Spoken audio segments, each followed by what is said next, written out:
Hello दोस्तों, मेरा नाम है यश। स्वागत है आपका मेरे चैनल द ट्रेलर में। आज की कहानी एक ऐसे बेरहम और ख़तरनाक सीरियल किलर के बारे में है जिससे कनाडा के शहर मिरामिची के लोग कांपते थे और इस सीरियल किलर की वजह से लोग रात को घर से निकलने से भी डरते थे। इस सीरियल किलर ने बहुत बेरहमी से लोगों को अपना शिकार बनाया, जिसके बाद उसे जेल भेज दिया गया, मगर वो जेल भी उसे नहीं रोक पाई और वो बहुत चालाकी से जेल से भाग निकला। जहाँ ज़्यादातर कैदी जेल से भागने के बाद ऐसी जगह जाते हैं जहाँ उन तक कोई ना पहुँच सके, मगर ये सीरियल किलर दोबारा मिरामिची पहुँचा और उसके बाद वो हुआ जिसे वहाँ के लोग आज भी भुला नहीं पाए हैं। ये कहानी कनाडा के शहर मिरामिची की, जहाँ रहने वाले लोग बिना डरे एक दूसरे के साथ मिलकर रहते थे और यहाँ क्राइम बिल्कुल भी नहीं होता था, इसलिए यहाँ का क्राइम रेट भी बहुत कम था।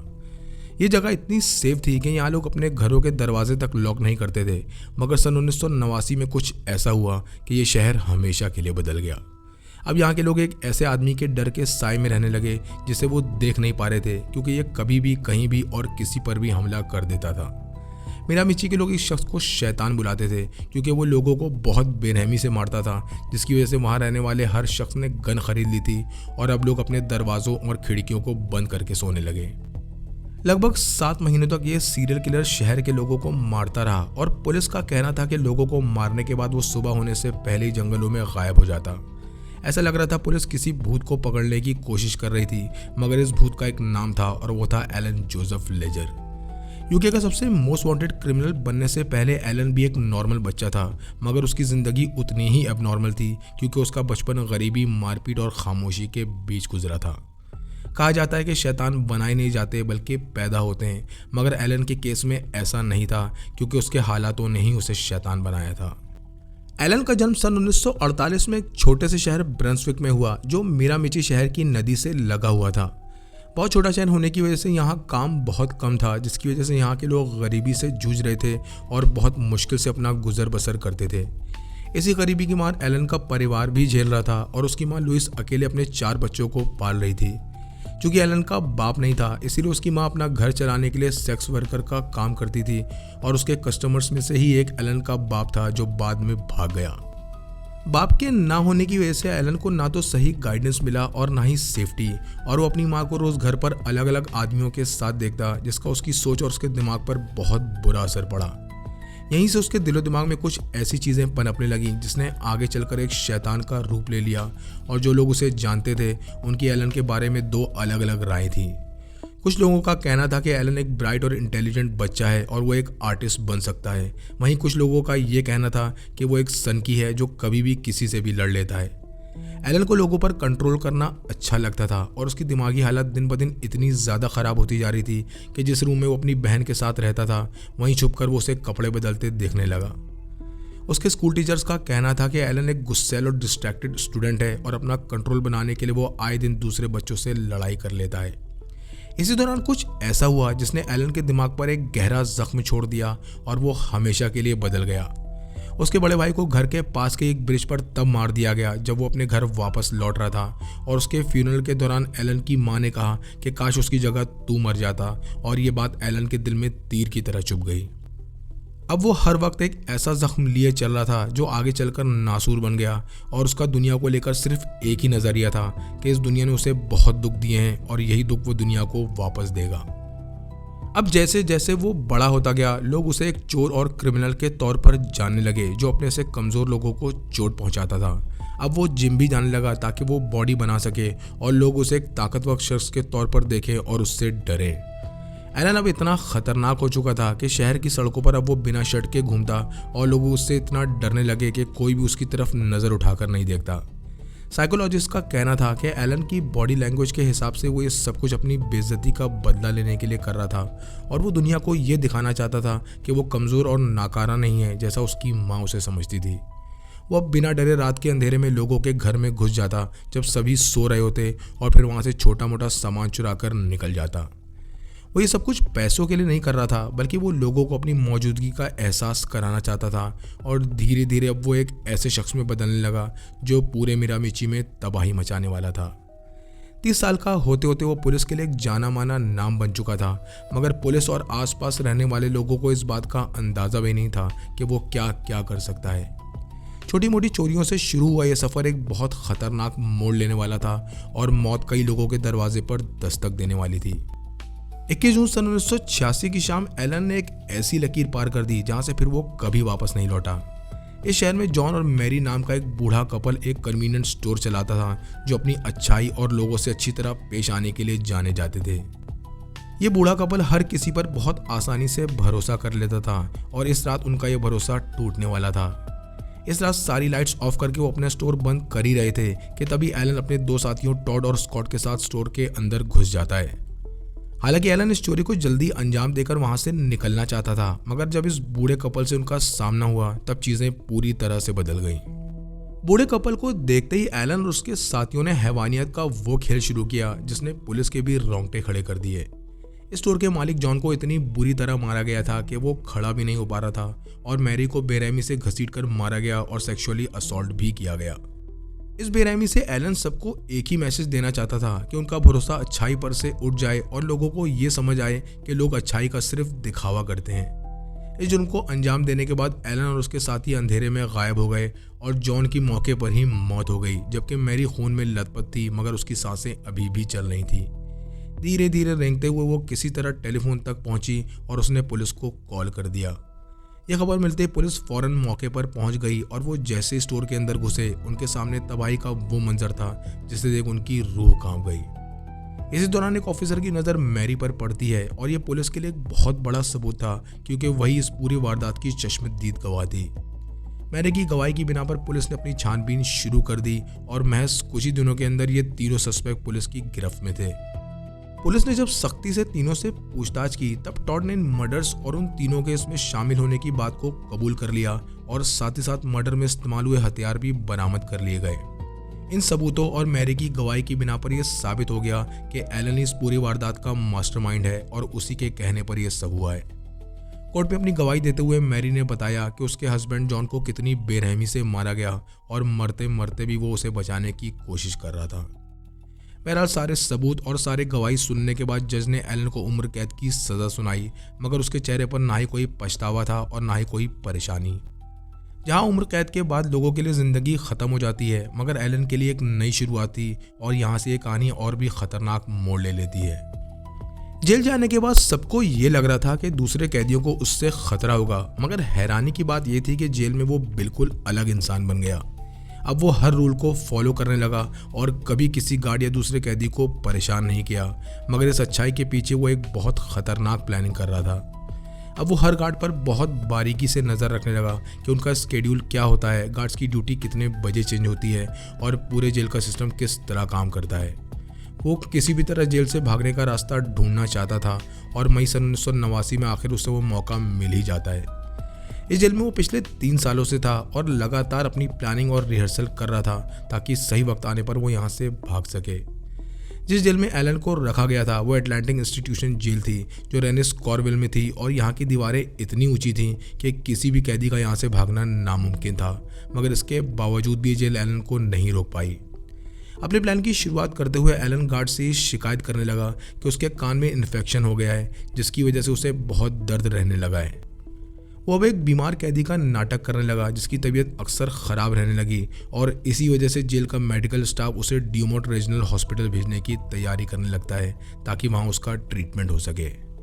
3 मई की सुबह 2 गार्ड्स उसके पैरों में बेड़ियाँ डालते हैं और उसे जेल की वैन में बिठा दिया जाता है, मगर वो गार्ड्स इस बात से बेखबर थे कि ये वही लम्हा था जिसका एलन बेसब्री से इंतज़ार कर रहा था। एलन ने अपनी बॉडी में एक धारदार एंटीना छुपा लिया था जो उसने अपने सेल के टीवी से तोड़ कर निकाला था और उसने इस एंटीना को इस तरह छुपाया कि किसी की भी नज़र उस पर नहीं पड़ी। हॉस्पिटल पहुंचने के बाद वो गार्ड से कहता है कि वो वॉशरूम यूज़ करना चाहता है, जिसके लिए गार्ड्स उसे परमिशन दे देते हैं और वॉशरूम के अंदर जाने के बाद वो सबसे पहले उस छुपे हुए एंटीना को निकालता है और अपनी हथकड़ियों और बेड़ियों को खोलने लगता है। महज कुछ ही सेकंड्स के अंदर उसने ये हथकड़ियाँ खोल ली और अब वो अपने प्लान को अंजाम देने के लिए पूरी तरह तैयार था। दरवाज़ा नॉक करते ही गार्ड्स जैसे ही दरवाज़ा खोलते हैं एलन एकदम से छलांग लगाकर निकला और बाहर की तरफ भागता है। ये देख गार्ड्स भी उसका पीछे भागने लगे और इसी दौरान वो फायर एक्सटिंग्विशर अपने हाथ में उठा लेता है और दोनों गार्ड्स के मुंह पर मार देता है। इस भगदड़ में जेल का हॉस्पिटल स्टाफ भी एलन के पीछे भागा, मगर वो हॉस्पिटल के कॉरिडोर से होते हुए गेट से फरार हो गया और पार्किंग लॉट में कहीं गायब हो गया। इस पार्किंग लॉट में एक औरत अपनी कार से उतर रही थी जिसका नाम था पैगी ऑलिव, और ये एक पेशेंट थी जो अभी अभी वहां पहुंची थी। ये देख एलन ने उसकी कार का दरवाज़ा खोला और उसे ड्राइविंग सीट पर बैठाते हुए कहा कि उस पर मर्डर का इल्ज़ाम है और वो चुपचाप कार में बैठी रहे। पैगी ने बाद में पुलिस को यह भी बताया कि एलन ने उसके गले पर एंटीना लगा दिया था और उससे कहा कि वो चुपचाप गाड़ी चलाए। पैगी को लग रहा था कि वो मर जाएगी, मगर जैसे ही वो लोग हॉस्पिटल से थोड़ा दूर निकले, एलन का मूड एकदम से बदल गया। अब वो पैगी से बहुत अच्छी तरह बात करने लगा और उससे ये भी कहा कि वो उसे और उसकी कार को कोई नुकसान नहीं पहुंचाएगा, और कुछ दूर जाकर उसने उसे कार से उतार दिया। ये बहुत अजीब था कि एक जेल से भागा हुआ कैदी मर्डर इतनी अच्छी तरह पेश आ रहा था, मगर ये भी उसकी प्लानिंग का ही एक हिस्सा था। बहरहाल एक सुनसान जगह पहुंचने के बाद उसने इस कार को वहीं छोड़ दिया और शहर की भीड़ के बीच कहीं गायब हो गया। ना तो उसके पास पैसे थे, ना ही खाना और ना ही कोई प्लान, और एक ही बात उसके दिमाग में बार बार घूम रही थी कि अब वो घर वापस लौट जाए। एलन के फरार होने की खबर अब हर पुलिस स्टेशन में पहुंच गई, जिसके बाद ब्रंसविक के इतिहास का सबसे बड़ा मैनहंट शुरू होता है।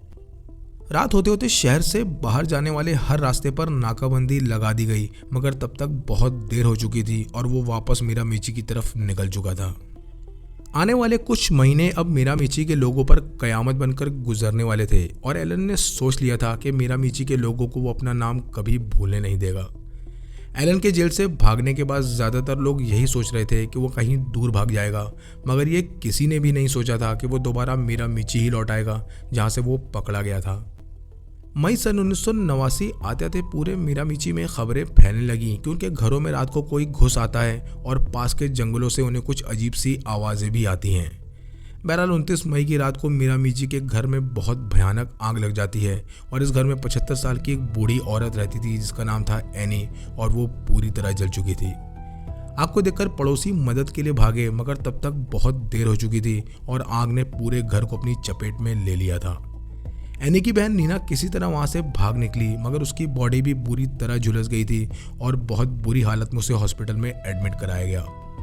बेहोश होने से पहले नीना ने 5 शब्दों में कुछ ऐसा कहा जिससे सब कुछ बदल गया, और उसका कहना था कि उसने मुझे बेड से बांधा था। पुलिस को यह पता चलते देर नहीं लगी कि ये आग एक एक्सीडेंट नहीं बल्कि एक अटैक था, जहां एक शख्स ने इन दोनों औरतों पर अटैक किया और फिर उनसे पैसे मांगे, और जब उन्होंने पैसे देने से इनकार किया तब उसने इन दोनों पर हमला कर दिया। एनी को बहुत बुरी तरह से मारा गया, सेक्सुअली असॉल्ट किया गया और घर को आग लगाने से पहले उसका गला भी दबा दिया गया। क्राइम सीन का नज़ारा इतना भयानक था जिसे देख पुलिस के रोंगटे भी खड़े हो गए, और नीना ने अपना स्टेटमेंट देते हुए बताया कि जिस शख्स ने उन पर हमला किया था वो अपनी कमर पर एक मेटल चेन पहना था जैसी कैदियों की कमर पर होती है। ये पुलिस के लिए एक बहुत बड़ी लीड थी, और उन्हें ये समझते देर नहीं लगी कि जेल से भागा कैदी एलन मिरामिची में वापस आ चुका है। अब मिरामिची रातों रात बदल गया, और जिन दरवाजों पर कभी ताला नहीं लगता था वो सभी बंद थे, और लोग अपने बेड के पास गन्स रखकर सोने लगे। एलन का खौफ इतना ज़्यादा था कि माँ बाप अपने बच्चों को बाहर खेलने से रोक दिया, और इसी दौरान पुलिस अब पूरी रात पहरा देने लगी, मगर एलन पुलिस से हमेशा एक कदम आगे था। वो जंगल के चप्पे चप्पे को बहुत अच्छी तरह जानता था, और साथ ही साथ वो ये भी जानता था कि शहर में छिपने की जगह कहाँ कहाँ पर है, और यही वजह थी कि कोई उसे पकड़ नहीं पा रहा था। वो खामोशी से रात के अंधेरे में निकलता और लोगों को मारता था, और कुछ लोगों का तो ये भी कहना था कि उन्होंने उसकी झलक भी देखी है, मगर किसी के पास इसका कोई पुख्ता सबूत नहीं था। 13 अक्टूबर सन 1989 की रात एलन ने एक और घर में आग लगा दी, और इस घर में रहने वाले लोगों के नाम थे लिंडा और डोना डोनी। ये दोनों बहनें एक साथ इसी घर में रहती थीं, और जब पुलिस मौके पर पहुंची तब उन्हें देखा कि पूरे घर से आग की लपटें निकल रही हैं और दोनों बहनें मरी पड़ी हैं। इन दोनों बहनों को भी पहले बुरी तरह मारा गया, सेक्सुअली असॉल्ट किया गया और फिर इनके गले दबा दिए गए। छानबीन कर रही पुलिस का कहना था कि ये पूरी प्लानिंग के साथ किया गया है, और इसी दौरान फॉरेंसिक टीम को भी क्राइम सीन से कुछ डीएनए मिल जाते हैं।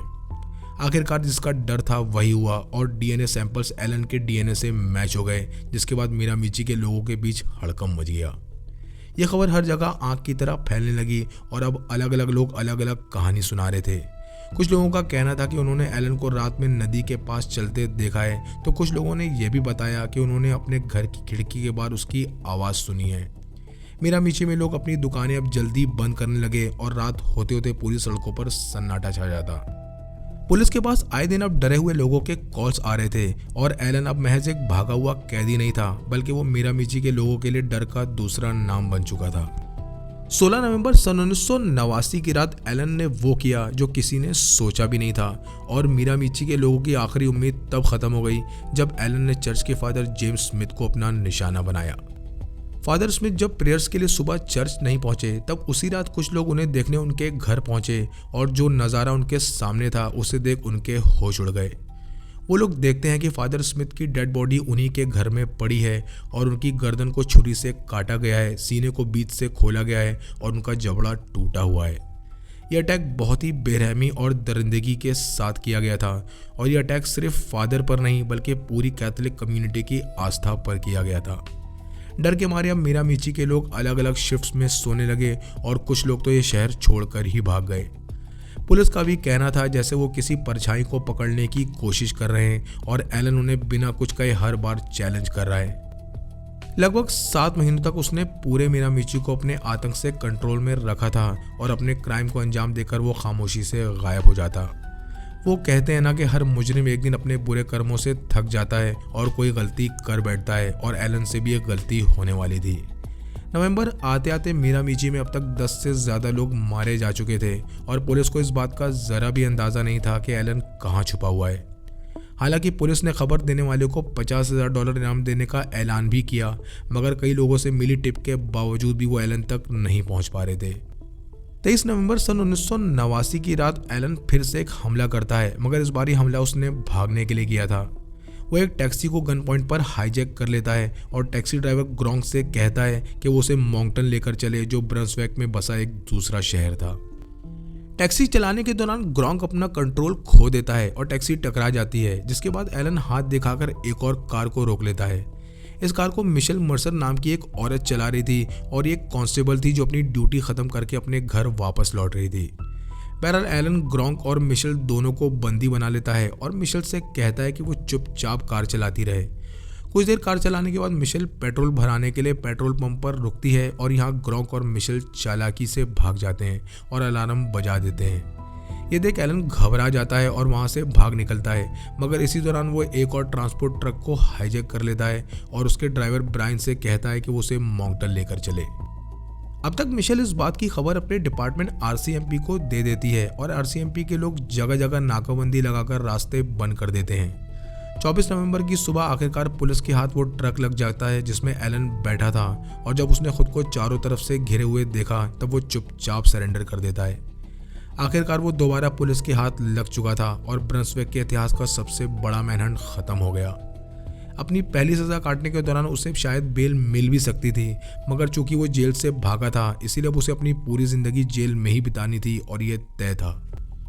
एलन के पकड़े जाने की खबर पूरे मिरामिची में बहुत तेजी से फैल गई, जिसके बाद वहाँ के लोगों ने सुकून की सांस ली और वो सब इतना खुश थे जैसे क्रिसमस आ गया हो। एलन को कस्टडी में लेने के बाद इस बार उसे बहुत हाई सिक्योरिटी जेल भेज दिया गया और आखिरकार वो शख्स पकड़ा जा चुका था जिसने मिरामिची के लोगों का सुकून चैन छीन लिया था। कुछ लोग तो इतने ज़्यादा डरे हुए थे कि उन्हें अभी भी यकीन नहीं हो रहा था कि एलन पकड़ा गया है और उन्हें यही लग रहा था कि वो फिर से वापस लौट आएगा। कुछ दिन बाद एलन को डाउनटाउन की जेल में ट्रांसफ़र कर दिया गया, जहां वो अपने ट्रायल के दौरान रहा और अगस्त 1990 में उस पर जेल से भागने के चार्जेस लगाकर उसकी सज़ा को 9 साल और बढ़ा दिया गया। क्योंकि DNA प्रोफाइलिंग टेस्ट इस दौर में बिल्कुल नया ही आया था, इसीलिए इसकी रिपोर्ट्स आने में टाइम लगता था और कनाडा में इसे पहली बार खासकर इसी केस के लिए इस्तेमाल किया गया था। बहरहाल एलन के DNA सैंपल्स जो जले हुए कपड़ों, विक्टिम के नाखूनों और जली हुई लकड़ी से मिले थे, वो सभी DNA रिपोर्ट से मैच हो गए और तब वकील ने कोर्ट में कहा कि एलन एक शैतान है और उसे मौत की सज़ा दी जाए। एलन का शिकार हुई विक्टिम्स में सिर्फ नीना फ्लेम्स जिंदा बची थी और उसने जज को उस रात हुई एक एक चीज़ के बारे में बताया जिस रात एलन ने उस पर हमला किया था। अपनी गवाही देते हुए नीना ने बताया कि एलन ने उस रात उसके हाथ पैर बांधे और फिर उसे सेक्सुअली असॉल्ट किया, जिसके बाद एलन ने उसे बहुत बुरी तरह पीटा। जब उसे ये लगने लगा कि अब मेरी सांसें रुक चुकी हैं, तब उसने घर का सारा सामान लूटा और आग लगाकर निकल गया। नीना की गवाही सुनकर पूरे कोर्ट में खामोशी छा गई और एलन चुपचाप बैठा ये पूरी कहानी सुन रहा था, मगर उसके चेहरे पर ना कोई पछतावा था और ना ही कोई परेशानी। बहरहाल सारे सबूतों और गवाही के बाद 3 नवंबर 1991 को एलन 4 मर्डर्स और चोरियों के लिए दोषी पाया गया और जज ने इस बार फिर से उसे उम्र कैद की सज़ा सुनाई, मगर अब वो कभी भी पैरोल पर बाहर नहीं आ सकता था। इस केस को सॉल्व करने में डीएनए प्रोफाइलिंग टेस्ट ने बहुत अहम रोल अदा किया और एक हैवान को सलाखों के पीछे पहुंचा दिया। जिस जेल में एलन को रखा गया था वो जेल कुछ वक्त बाद बंद कर दी गई और उसे एक साइंस म्यूजियम में बदल दिया गया। इस जेल के बंद होने के बाद एलन को कनाडा की सबसे हाई सिक्योरिटी सुपरमैक्स जेल में भेज दिया गया, जहां से किसी के लिए भी भागना नामुमकिन था। इस जेल में वो सन 2015 तक रहा, जिसके बाद उसे एडमंटन जेल ट्रांसफ़र कर दिया गया और ये एक ऐसी जेल थी जिसे सबसे ज़्यादा खतरनाक कैदियों के लिए बनाया गया था। 30 साल जेल में गुजारने के बाद अगस्त 2020 में एलन ने पैरोल के लिए अपील दायर की और ये बात ब्रंसविक और मिरामीची के लोगों तक पहुंच गई, जिसकी वजह से वहां डर का माहौल छा गया। बहरहाल 13 जनवरी 2021 को उसकी पैरोल को रिव्यू किया गया और मिरामीची के लोगों और विक्टिम्स की फैमिली से बात करने के बाद उसकी पैरोल को रिजेक्ट कर दिया गया। कोर्ट का कहना था कि एलन से सभी लोगों को बहुत खतरा है और उसे अपने किए पर कोई पछतावा भी नहीं है। इन 30 सालों में मिरामीची के लोगों की ज़िंदगी भी अब नॉर्मल हो चुकी है, मगर उन 7 महीनों का खौफ आज भी पुराने लोगों के जहन में ताज़ा है। हालांकि विक्टिम्स को इंसाफ तो मिल गया था, मगर उनकी फैमिलीज आज भी जब उस हादसे को याद करती हैं तो उनके सामने जलते हुए घर और एक खौफनाक सीरियल किलर का चेहरा आ जाता है। ये थी कहानी एक ऐसे शख्स की जिससे उसका बचपन छीन लिया गया, जहां उसकी मां सेक्स वर्कर थी और गरीबी और रिजेक्शन ने उसे एक ऐसा इंसान बना दिया जो एक किलिंग मशीन बन गया। वो शैतान पैदा नहीं हुआ था, बल्कि उसके हालातों और दुनिया ने उसे शैतान बना दिया था, जिसका खमियाजा कई लोगों को अपनी ज़िंदगी से भुगतना पड़ा। आपको ये कहानी कैसी लगी कमेंट सेक्शन में लिखकर ज़रूर बताएं। चैनल को लाइक और सब्सक्राइब करें। मिलते हैं नेक्स्ट वीडियो में।